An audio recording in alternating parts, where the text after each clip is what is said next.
Hello guys, good evening. तो guys vision की 26 and 27 जनवरी की डेली करंट अफेयर्स की मैगजीन अपडेट हो गई है। तो गाइस कल रिपब्लिक डे था और विजन ने कुछ नेशनल हॉलीडेज पे वो अपनी जो विजन की डेली करंट अफेयर्स मैगजीन है उसको अपडेट नहीं करता है, तो ये 2 दिन की कंबाइंड इसने अपडेट की है। ठीक है, तो चलिए फर्स्ट न्यूज क्या है, various reports release by UN bodies. UN की जो डिफरेंट बॉडीज हैं उन्होंने डिफरेंट रिपोर्ट्स को पब्लिश किया। तो गाइस काफी ज्यादा इंपॉर्टेंट हो जाती है क्योंकि सबसे पहले तो यही पूछ लेते हैं डायरेक्ट कि कौन सी रिपोर्ट किस ऑर्गेनाइजेशन ने पब्लिश किया। ठीक है, तो सबसे पहले रिपोर्ट है वर्ल्ड इकोनॉमिक सिचुएशन प्रोस्पेक्ट, जो किसके द्वारा रिलीज की गई है। It is release by 2 bodies है, that is the UN department of economic and social affairs plus साथ में UN conference on trade and development. इन 2 ऑर्गेनाइजेशन ने मिलकर क्या किया है, इस रिपोर्ट को क्या किया, पब्लिश किया है। ठीक है, अब क्या फाइंडिंग है as per world economic situation prospect, मतलब कि हमारी वर्ल्ड की क्या इकोनॉमी की क्या है, मतलब कि क्या उसके हाल है। ठीक है, आपको पता है कोविड आया, उसकी वजह से लॉकडाउन हुआ, इसकी वजह से वर्ल्ड वाइड देखा जाए 5 में से जो 4 जॉब्स है वो कहीं ना कहीं उन पे इम्पैक्ट पड़ा है। इसके अलावा क्राइसिस क्योंकि कोविड-19 आया, इसकी वजह से जो डिजिटाइजेशन है वो ज्यादा बढ़ा है, ऑटोमेशन ये सब बढ़ा है। इसके अलावा जो 2020 में मिलियन ऑफ जॉब्स जो लोगों की खोई है वो वापस नहीं आने वाली। इसके अलावा क्या है, कोविड-19 पैंडेमिक की वजह से जो सोशल और इकोनॉमिकली लोगों पे इम्पैक्ट पड़ा है वो भी बहुत साल तक वो रहने वाला है इम्पैक्ट, और अनलेस ये इफेक्ट नहीं सही होगा जब तक हम इकोनॉमिक, सोशल और क्लाइमेट में स्मार्ट इन्वेस्टमेंट ना करें और अपनी ग्लोबल इकोनॉमी को सस्टेनेबल वे में रिकवर ना करें। ठीक है, सिंपल बात है, कोविड-19 की वजह से जो भी लोगों पे सोशल और इकोनॉमिकली इम्पैक्ट पड़ा है वो काफी साल तक वो इम्पैक्ट रहेगा, और ये तब तक इम्पैक्ट सही नहीं हो सकता जब तक हम गवर्नमेंट कुछ इस तरह के मेजर्स नहीं ले सकती, स्मार्ट इन्वेस्टमेंट नहीं करेगी किसमें, इकोनॉमिकल, सोशल और क्लाइमेट मेजर्स में। इसके अलावा सेंट्रल बैंक, डिफरेंट कंट्रीज के जो सेंट्रल बैंक है जैसे हमारा आरबीआई होगा, वो क्या कर रहा है, अपने हर एक कंट्री में क्या कर रहा है ताकि लिक्विडिटी बनी रहे, इसलिए क्या कर रहा है, कैपिटल इन्फ्यूज कर रहा है। जैसे हमने देखा हमारे बैंक्स को रिकैपिटलाइज किया जा रहा है। ठीक है, आत्मनिर्भर भारत अभियान लेके आया जा रहा है। ठीक है, तो सेंट्रल बैंक क्या कर रहे हैं, around the world they are injecting massive amount of liquidity ताकि लॉन्ग टर्म जो इंटरेस्ट रेट्स हैं उनको लो रखा जाए, फाइनेंशियल जो बबल ना बने, मतलब कि सिंपल बात है फाइनेंशियल ज्यादा क्राइसिस ना हो जिसकी वजह से फाइनेंशियल इंस्टेबिलिटी ना हो। इसके अलावा क्या है, फिस्कल डेफिसिट की कंसर्न देखने को मिल रहा है। आप सबको पता है इंडिया का जो फिस्कल डेफिसिट है वो बहुत ज्यादा पड़ा है। हमने उस दिन ही पढ़ा था कि अब हम सोच रहे हैं कि 2024 तक शायद जो हमारा फिस्कल डेफिसिट है वो 4% हो जाएगा। ठीक है, इसके अलावा जो डेप्थ सस्टेनेबिलिटी है, इनके जो कंसर्न है वो ज्यादा हो गए हैं, जिसकी वजह से जो गवर्नमेंट है वो क्या करेगी, जो सोशल सेक्टर पे जो अपनी स्पेंडिंग है वो कट करेगी। मतलब कि देखो भाई, हेल्थ पे, एजुकेशन पे इंडिया को अपने ज्यादा खर्चा करना चाहिए। ठीक है, अभी हमने काफी न्यूज देखते हैं, पढ़ते हैं कि हेल्थ और एजुकेशन पे इंडिया बहुत कम परसेंटेज ऑफ जीडीपी का खर्च करता है। ठीक है, एज पर अगर हम कंपेयर करें ग्लोबल एवरेज का। ठीक है, लेकिन अभी क्या है, क्योंकि गवर्नमेंट का ऑलरेडी फिस्कल डेफिसिट पड़ रहा है, वो ऑलरेडी गवर्नमेंट खुद डेप्ट में है, तो इसकी वजह से क्या है, जो हेल्थ और एजुकेशन पे जो गवर्नमेंट एक्सपेंडिचर करेगी उसको और कम करेगी, जिसकी वजह से जो हमारे सस्टेनेबल डेवलपमेंट गोल्स हैं वो हम नहीं पूरे कर पाएंगे। ठीक है, इसके अलावा जो न्यू टेक्नोलॉजीज, इसकी वजह से क्या होगा, डिजिटलाइजेशन और ऑटोमेशन बढ़ रहा है, जिसकी वजह से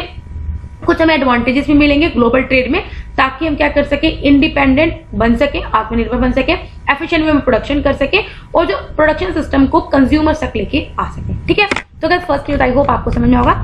नेक्स्ट न्यूज है वर्ल्ड इकोनॉमिक आउटलुक। ये रिपोर्ट किसके द्वारा रिलीज की गई है, आईएमएफ, वेरी इंपॉर्टेंट, हर साल रिलीज करता है, इंटरनेशनल मॉनेटरी फंड के द्वारा रिलीज की गई है।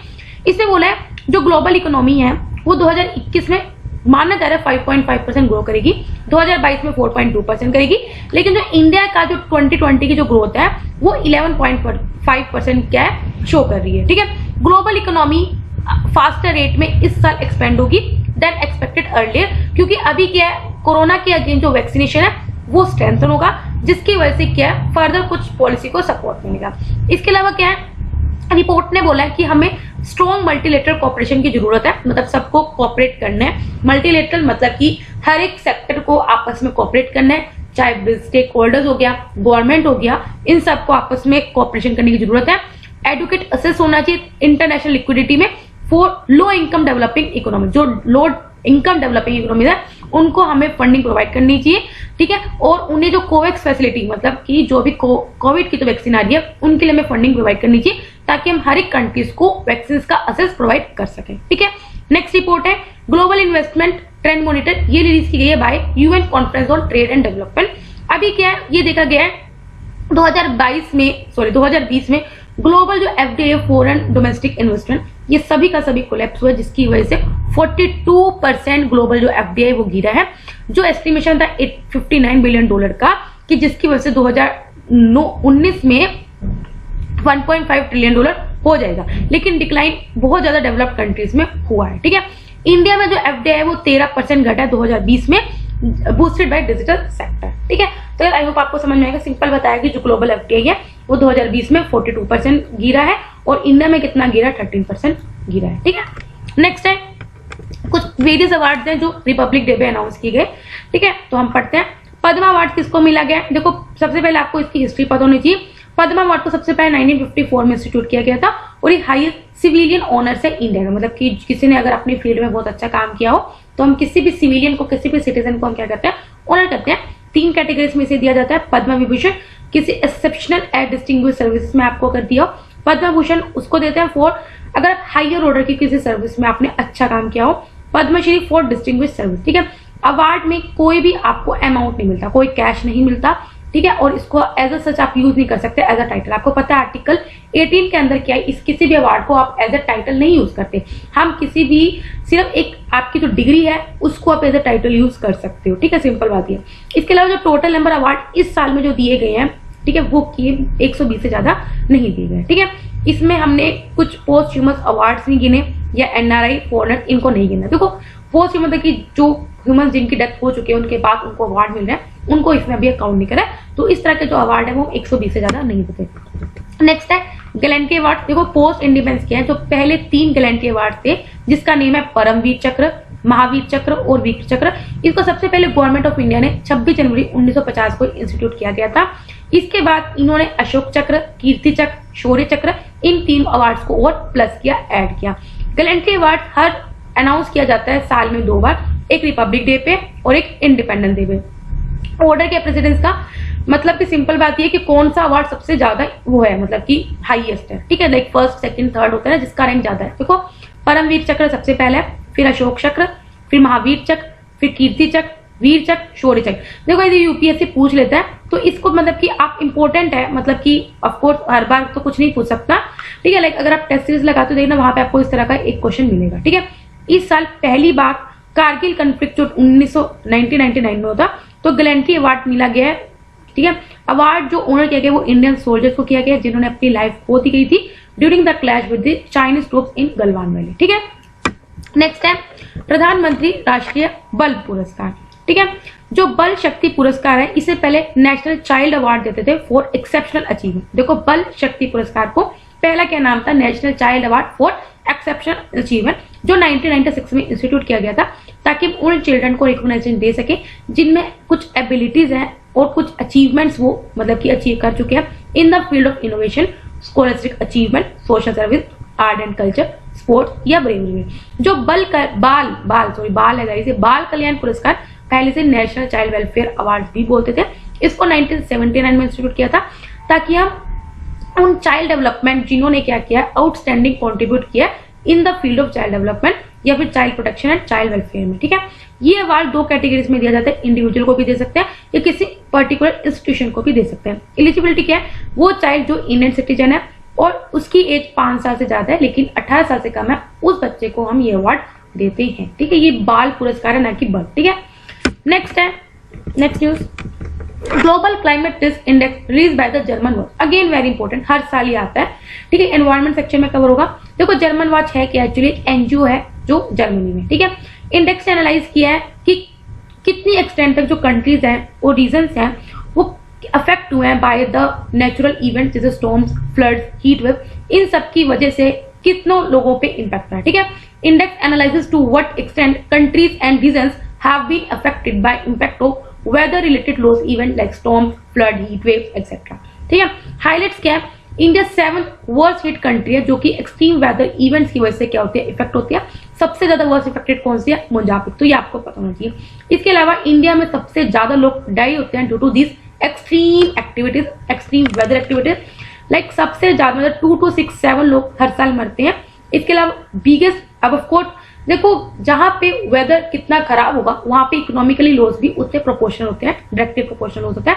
तो 2019 में इंडिया का वेदर की वजह से जो इकोनॉमिक लॉस हुआ है वो $68,812 मिलियन हुआ। ठीक है, अब ऑफकोर्स जब तूफान चलेगा, तारे टूटेंगी, अब फ्लड आ जाती है, सारी रोड्स टूट जाती हैं, सब कुछ इंफ्रास्ट्रक्चर टूट जाता है, तो गवर्नमेंट को दोबारा बनाना पड़ता है ना, तो इकोनॉमी में भी लॉस होता है। फ्लडिंग जो हैवी रेन की वजह से आई है उसकी वजह से 1800 डेथ्स हुई हैं, जिसकी वजह से वो और 1.8 मिलियन पीपल डिस्प्लेस हुए हैं। ठीक है, इसके अलावा इंडिया में 8 ट्रॉपिकल साइक्लोन आया, जिसमें से जो 6 साइक्लोन है 8 में से वो बहुत ज्यादा वेरी सीवियर कैटेगरी में थे।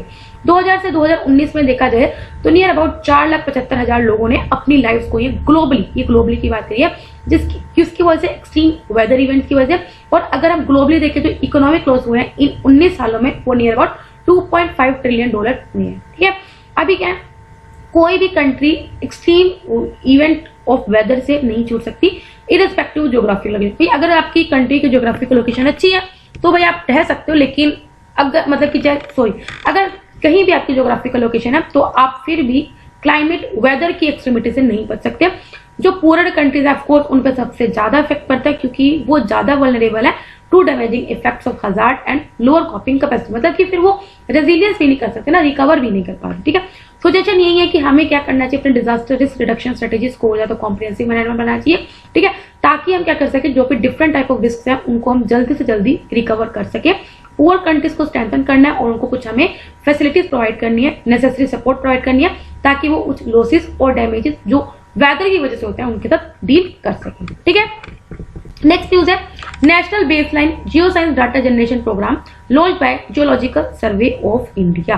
ठीक है, तो ये जो national baseline geo science data generation programme है ये किसके द्वारा लॉन्च किया गया है, जियोलॉजिकल सर्वे ऑफ इंडिया। तो ये जो न्यूज है साइंस एंड टेक्नोलॉजी में कवर हुई। ठीक है, सबसे पहले हमें देखते हो तो जियोलॉजिकल सर्वे ऑफ इंडिया ये अटैच्ड ऑफिस है किसका, मिनिस्ट्री ऑफ माइंड। कितना इंपॉर्टेंट है मिनिस्ट्री ऑफ माइंड, आपको यहाँ पे कंफ्यूज भी कर सकता है कि मिनिस्ट्री ऑफ एनवायरमेंट क्या ऑप्शन देगा। ठीक है, और मिनिस्ट्री ऑफ फिशरीज का भी दे सकता है। ठीक है, तो या मिनिस्ट्री ऑफ अर्थ साइंसेज भी देख सकता है। ठीक है, तो अब आपको पता होना चाहिए जियोलॉजिकल सर्वे ऑफ इंडिया वो किसका ऑफिस है, attached office of ministry of mind. 1851 में सेटअप किया गया था, प्राइमरी इसलिए सेटअप किया था ताकि रेलवे के लिए हम कोल डिपोजिट्स को फाइंड कर सके। ओवर द इयर्स इसने स्टेटस अटेन कर लिया of a geo scientific organisation of international reputation, मतलब कि शुरू हुआ था कोयले की खोज के लिए, लेकिन फिर धीरे धीरे इसने अपने आप को बढ़ाता चला गया। इसका मेन फंक्शन क्या है कि किस तरह से हम क्या कर सकते हैं, जो नेशनल जियो साइंटिफिक इंफॉर्मेशन और मिनरल रिसोर्स को असेस कर सकते हैं, क्रिएट कर सकते हैं, अपडेट कर सकते हैं। इसका जो हेडक्वार्टर है वो है कोलकाता में। ठीक है, तो इसमें जो बहुत ज्यादा इंपॉर्टेंट चीज है ये किस मिनिस्ट्री के अंडर है, मिनिस्ट्री ऑफ माइंस, और कहाँ पे इसका हेडक्वार्टर है, कोलकाता में। ठीक है, अभी क्या है, ताकि हम अपने एक्सप्लोरेशन एक्टिविटीज को बूस्ट मतलब कि जल्दी कर सके, फास्ट कर सके, इसीलिए क्या जियोलॉजिकल सर्वे ऑफ इंडिया ने क्या किया है, कुछ has embark to cover following, कुछ नेशनल लेवल सर्वेस को क्या करेगा, फॉलो करेगा 2024 तक। पहला है नेशनल जियोकेमिकल मैपिंग, इसमें क्या करेगा, ये ऑल इंडिया प्रोग्राम है, ये क्या करेगा, हमारी कंट्री के एंटायर सरफेस एरिया को कवर करेगा बाय जियोकेमिकल सैंपलिंग। इसका यूज क्या है, ताकि हम क्या कर सके, नेचुरल रिसोर्सेज होते हैं हमारे उनको हम मैनेज कर सके, डेवलप कर सके। एनवायरमेंटल इसमें यूज कर सकते हैं, एग्रीकल्चर, ह्यूमन हेल्थ या और जो सोशल कंसर्न्स हैं, या फिर कोई हिडन मिनरल डिपॉजिट है उनको ढूंढने में इसको यूज कर सकते हैं। किसको, नेशनल जियोकेमिकल मैप। देखो जियो मतलब अर्थ में केमिकल्स कहाँ पे हैं उनको मैप करना, सिंपल बात। और ये जो प्रोग्राम है ये हमारे इंडिया के एंटायर सरफेस एरिया में चलेगा। ठीक है, इसके बाद national geophysical mapping generates basic and derived maps of Bogar gravity anomaly and international Jio magnetic reference field corrected magnetic total field map of the country. इसमें क्या करेंगे, कुछ ग्राउंड ग्रेविटी और मैग्नेटिक सर्विस को हम कंडक्ट करेंगे। इसमें ये फ्रेमवर्क बताएगा कि किस तरह से हम एक्सप्लोरेशन स्ट्रेटेजीज को डिजाइन कर सकते हैं।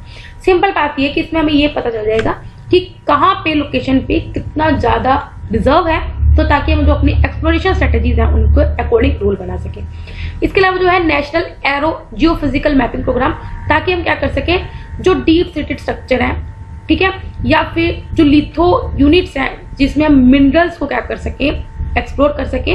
ठीक है, एंड जाके जो एग्जिस्टिंग मिनरल जोन है जहां पे मिनरल्स ऑलरेडी हैं उनको हम और एक्सटेंड कर सके और हम अंडरस्टैंड कर सके of shallow crystal architecture in the context of mineral occurrence. इसके अलावा जियोलॉजिकल सर्वे ऑफ इंडिया है, इन्होंने एक फ्लैगशिप इनिशिएटिव भी शुरू किया of national geoscience data repository, जिसका एम ये है कि हम क्या करेंगे, जो भी जियोलॉजिकल सर्वे ऑफ इंडिया के द्वारा डाटा कलेक्ट किया जाता है उसको इंटीग्रेट करेंगे विद द सिमिलर ऑर्गेनाइजेशन, जो जियोलॉजिकल सर्वे ऑफ इंडिया के जैसे ही और ऑर्गेनाइजेशन है उनके डाटा के साथ इसको इंटीग्रेट करेंगे और एक रिपोजिटरी बनाएंगे, लाइक एक वेबसाइट बनाएंगे या फिर एक तरह का डाटा बुक बनाएंगे डिजिटल मीडियम में, जहाँ पे जो मल्टीपल लोग हैं या जो मल्टीपल यूजर्स हैं वो इस रिपोजिटरी को यूज कर सकते हैं। ठीक है, सिंपल बात है। जो इस जैसी बॉडीज हैं, जियोलॉजिकल सर्वे ऑफ इंडिया जैसी बॉडीज हैं, उन सबके जो डाटाज हैं उसको इकट्ठा करके हम एक डिजिटल में किसी भी वेबसाइट पे डाल देंगे ताकि जो मल्टीपल यूजर्स हैं वो उस डाटा का असेस कर सकें। ठीक है, नेक्स्ट है ministry of road transport and highways approves the proposal to levy green tax on old vehicle. ठीक है, मतलब सिंपल बात यह है, जो ओल्ड व्हीकल्स हैं जिसको आप डिस्कार्ड नहीं करते तो उन पे ग्रीन टैक्स एक लिया जाएगा। ठीक है, क्योंकि आपको पता है जो ओल्ड व्हीकल्स होते हैं, पहली बात तो देखो वो बेसल जो नॉर्म्स जो हमारे भारत स्टेट नॉर्म्स हैं, ठीक है, अभी 6 चल रहा है, ऑफकोर्स वो पुराने होंगे तो वो ज्यादा पोल्यूशन फैला रहे होंगे तो उन पे ग्रीन टैक्स लगेगा। ऐसा किसने बोला? Ministry of road transport and highway. देखो ये वैसे एनवायरमेंट सेक्शन के अंडर ही कवर। ठीक है, ग्रीन टैक्स इसको हम पोल्यूशन टैक्स भी बोलते हैं या एनवायरमेंटल टैक्स भी बोलते हैं। ये हम उन गुड्स से लेते हैं, उन गुड्स पे लगाते हैं जो एनवायरमेंटल पोल्यूशन कोज करते हैं। प्रपोजल क्या, हम क्या करेंगे, जो व्हीकल जिनकी लाइफ 8 साल से कम है उन पे ग्रीन टैक्स लगेगा at the time of renewal of fitness certificate at a rate of 10 to 20% of 25%। जो भी आपका रोड टैक्स है उसका 10 से 25% टैक्स लगेगा ग्रीन टैक्स। ठीक है, इसके अलावा जो पर्सनल व्हीकल्स, मतलब कि जैसे आपके पास अपनी कार है, उन पे जो टैक्स लगेगा वो 15 साल के बाद, लाइक अगर जो आपने गाड़ी 2020 में ली है, ठीक है, वो गाड़ी 2035 के बाद उस पर ग्रीन टैक्स लगेगा। लेकिन ट्रांसपोर्ट व्हीकल जैसे जो ट्रक हो गए, बस हो गए, उन पर जो टैक्स है वो 8 साल के बाद लगा करेगा। ठीक है, जो lower green tax public transport vehicles के लिए लगेगा, जब जैसे जो आपकी पब्लिक ट्रांसपोर्ट है, ठीक है, जैसे यूपी की आपकी रोडवेज होगी या हरियाणा की रोडवेज होगी, उन पे जो ग्रीन टैक्स है वो थोड़ा कम लगा करेगा। डिफरेंशियल टैक्स लगेगा डिपेंडिंग ऑन फ्यूल, मतलब कि ऑफ कोर्स आपको पता है जो पेट्रोल के व्हीकल्स हैं वो थोड़ा कम पोल्यूशन एमिट करता है एज कम्पेयर टू डीजल। लेकिन अगर कोई डीजल की गाड़ी तो उस पर टैक्स ज्यादा लगेगा, कोई पेट्रोल की गाड़ी तो उस पर टैक्स कम लगेगा। ठीक है, तो डिपेंड करेगा अगर आपकी गाड़ी किसकी है तो उस पर हिसाब से टैक्स लगेगा। ठीक है, और उन व्हीकल्स को टैक्स एग्जेम्प्ट करेंगे जिनमें स्ट्रॉन्ग हाइब्रिड्स है, लाइक हाइब्रिड, आपको पता है जो हाइब्रिड व्हीकल्स होते हैं वो पोल्यूशन कम फैलाते हैं। ठीक है, इलेक्ट्रिकल व्हीकल्स पे नहीं लगेगा टैक्स, सीएनजी व्हीकल्स पे नहीं लगेगा। ठीक है, और जो इथेनॉल एलपीजी व्हीकल्स है उन पे भी नहीं लगेगा। देखो इथेनॉल एलपीजी व्हीकल्स मैंने आपको पहले बताया हुआ, जैसे पेट्रोल में क्या कर देते हैं हम, कुछ 20% क्या कर देते हैं, बायोइथेनॉल ब्लेंड कर देते हैं। सिंपल बात ये, तो उन पे ग्रीन टैक्स नहीं लगेगा। इसके अलावा जो रेवेन्यू कलेक्ट होगा ग्रीन टैक्स से, उसको सेपरेट अकाउंट में रखा जाएगा और उस टैक्स को हम, उस पैसे को हम यूज करेंगे ताकि किस तरह से पोल्यूशन को टैकल कर सकें। ग्रीन टैक्स का क्या बेनिफिट है? ऑफकोर्स इससे हम पीपल को एनकरेज कर सकेंगे कि आप ऐसे व्हीकल्स को यूज ना करो जो एनवायरमेंट को डैमेज कर रहे हो। इससे हम लोगों को मोटिवेट करेंगे कि उन मतलब कि व्हीकल्स पे स्विच हो जो कम पोल्यूशन फैलाते हैं और नए व्हीकल्स पे आप स्विच हो। इसके अलावा इस हिसाब से हम अपने पोल्यूशन लेवल को भी रिड्यूस कर सकते हैं, क्योंकि अब जो पोल्यूटर है उसको पोल्यूशन के लिए पे करना होगा। ठीक है, अदर एग्जांपल्स के ग्रीन टैक्स के इंडिया में क्लीन एनर्जी सेस जो किस पे लिया जाता है, जो कोल, लिग्नाइट और पीट को प्रोड्यूस करते हैं, इंपोर्ट करते हैं, उनसे क्लीन ग्रीन सेस को लिवाई किया जाता है। ठीक है, अब हम बढ़ते हैं अपनी छोटी छोटी न्यूज पे। सबसे पहला है electronic electoral photo identity card. ठीक है, इसको रिसेंटली लॉन्च किया गया है नेशनल वोटर्स डे पे, दैट इज 25 जनवरी को। ये एक सिक्योर पोर्टेबल डॉक्यूमेंट फॉर्मेट है, मतलब कि पीडीएफ वर्जन है किसका, electronic electoral photo identity card का, जिसको आप मोबाइल से डाउनलोड कर सकते हो और कंप्यूटर से खुद प्रिंट करा सकते हो। डिजिटाइजेशन की वजह से क्या है, कहीं ना कहीं क्या है, मतलब कि डिजिटाइजेशन में क्या होगा, आपको वोटर आईडी कार्ड में डिले नहीं होगा और आप उसको as a physical card use कर सकते हो और उसको आप प्रिंट लेकर एज अ फिजिकल कार्ड उसको यूज कर सकते हो। जो डिजिटल वोटर आईडी कार्ड है वो डिजी लॉकर में भी सपोर्ट कर सकते हो। देखो डिजी लॉकर हमने पहले पढ़ा हुआ है। ठीक है, फर्स्ट टाइम ऐसा कि गवर्नमेंट क्या कर रही है, इशू कर रही है वोटर आइडेंटिटी कार्ड को डिजिटल फॉर्म में। देखो आपको पता है अगर आप वोटर आईडी कार्ड के लिए अप्लाई करते हो, ठीक है, मतलब ऑनलाइन हो जाता है, तो उसके बाद आपके हार्ड जो कॉपी है वो आपके घर पे पोस्ट होती है। ठीक है, लेकिन अब क्या करेगी, गवर्नमेंट इशू कर देगी डिजिटल फॉर्म में और आप उसको खुद प्रिंट आउट निकालो और उसको फिजिकल वे में यूज कर सकते हो। नेक्स्ट है बायोकोल। रिसेंटली क्या है, यूपी गवर्नमेंट ने सेटअप किया है बायोकोल प्रोडक्शन प्लांट। कहाँ पे किया है, बहराइच डिस्ट्रिक्ट में, ताकि हम वेस्ट को कन्वर्ट कर सके फ्यूल में। पावर जनरेशन के लिए। बायोकॉल आप सबको पता होगा it is a carbon neutral solid biofuel जो ऑर्गेनिक वेस्ट से बनता है। इसलिए बहुत अच्छा ऑप्शन है कोयल कंज्यूमर्स के लिए ताकि वो अपने एमिशन को रिड्यूस कर सके। इसमें हम क्या करते हैं, जो ड्राई बायोमास है उसको इनर्ट एनवायरनमेंट में प्रोड्यूस करते हैं हाई टेम्परेचर में, जिसका नाम किस प्रोसेस है, पायरोलिसिस। ठीक है, नेक्स्ट है M sand manufactured sand policy Rajasthan. अभी क्या है, जो मैन्युफैक्चर्ड सैंड है, ये आर्टिफिशियल सैंड है जो प्रोड्यूस किया जाता है, जो स्मॉल साइज पार्टिकल्स होते हैं, शेप पार्टिकल्स हैं, ठीक है, जो छोटे छोटे साइज के पत्थर होते हैं, उनको क्रश करके हम क्या करते हैं, इस सैंड को बनाते हैं। ठीक है, फिर वॉश करते हैं, उसको फाइनली ग्रेड करते हैं ताकि उसे हम कंस्ट्रक्शन के लिए यूज कर सकें। सिग्निफिकेंस का इस पॉलिसी का ताकि हम रिवर के सैंड पे डिपेंडेंसी को कम कर सकें और मैन्युफैक्चर्ड सैंड के यूज और प्रोडक्शन को बढ़ा सकें और जो वेस्ट की प्रॉब्लम है उसको रिजोल्व कर सकें जो माइंस की वजह से आती है, और एम्प्लॉयमेंट अपॉर्चुनिटीज को क्रिएट कर सकें लोकल लेवल पे। नेक्स्ट है पाकल दुल हाइड्रो इलेक्ट्रिक प्रोजेक्ट। देखो गाइस, इस तरह के जो प्रोजेक्ट होते हैं बहुत इंपॉर्टेंट हो जाते हैं। सबसे पहले हम क्या करते हैं, कहाँ पे है, देखो सबसे पहले ये जो 1 गीगावाट का हाइड्रो इलेक्ट्रिक प्रोजेक्ट है जम्मू एंड कश्मीर के चिनाब रिवर पे बनेगा। ठीक है, पाकिस्तान ने भी कंसर्न रेज किए हैं वर्ल्ड बैंक के साथ, ये बोला कि इंडिया का प्रोजेक्ट है वो कहीं ना कहीं जो इंडस वाटर ट्रीटी के साथ कंप्लाई नहीं कर रहा। आपको पता है इंडस वाटर ट्रीटी के अकॉर्डिंग क्या है, जो 5 रिवर है पंजाब की उसको शेयरिंग के अकॉर्डिंग मतलब कर रहे कौन कितना पानी शेयर करेगा। हाउएवर इंडिया ने मेंटेन किया कि वो इंडस वाटर ट्रीटी के रूल्स एंड रेगुलेशन को वायलेट नहीं करेगा। इंडस वाटर ट्रीटी जो 1960 में साइन हुआ था 2 नेशंस के बीच में, आपको पता है उसको ब्रोकर कराया था वर्ल्ड बैंक ने, इसलिए वर्ल्ड बैंक को इसके बीच में है। इसके अंदर के इंडस, झेलम, चिनाब रिवर्स को पाकिस्तान के लिए रिजर्व किया गया, जबकि रावी, ब्यास और सतलुज के इंडिया के लिए रिजर्व किया गया। ठीक है, लास्ट में की आकाश एनजी मिसाइल। अभी के रिसेंटली जो डीआरडीओ है उसने सक्सेसफुली टेस्ट कर लिया किसकी, न्यू जनरेशन आकाश मिसाइल को। ठीक है, आकाश जो न्यू जनरेशन मिसाइल है वो surface to air missile, again very important, जो इंडियन एयरफोर्स यूज करेगी, जिसका एम ये है कि जो हम लो रडार क्रॉस सेक्शन जो एरिया थ्रेट्स है उनको काउंटर कर सके। ठीक है, तो गाइस यहाँ पे हमारे डेली करंट अफेयर्स कंप्लीट होते हैं। अगर आपको अच्छा लगे तो लाइक करना, कोई डाउट तो कमेंट करना। तब तक के लिए बाय बाय, टाटा।